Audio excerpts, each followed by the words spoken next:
Štipski ogranok na ВМРО ДПМН на прес-конференција му честиташе на Ален Георгиев од СДСМ кој вчера го врати советничкиот мандат за искреноста, но со честитката му упати и апел, освен мандатот, да го врати и паушалот. Советничката група на ВМРО ДПМН повеќе пати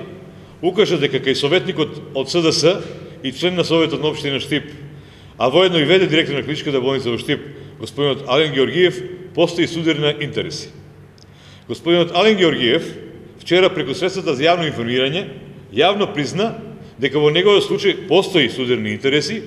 и затоа помеѓу двете споменати функции ја избира директорската позиција во клиничката болница во Штип. Со тоа се докажа исправноста на нашите заложби за законитост во работењето на Советот на општина Штип.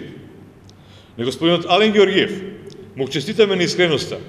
и му посекуваме успех во раководењето со клиничка болница Штип, а во исто време апелираме да надоместокот од неговата досегашна работа во Советот на општина Штип го донира во хуманитарни цели,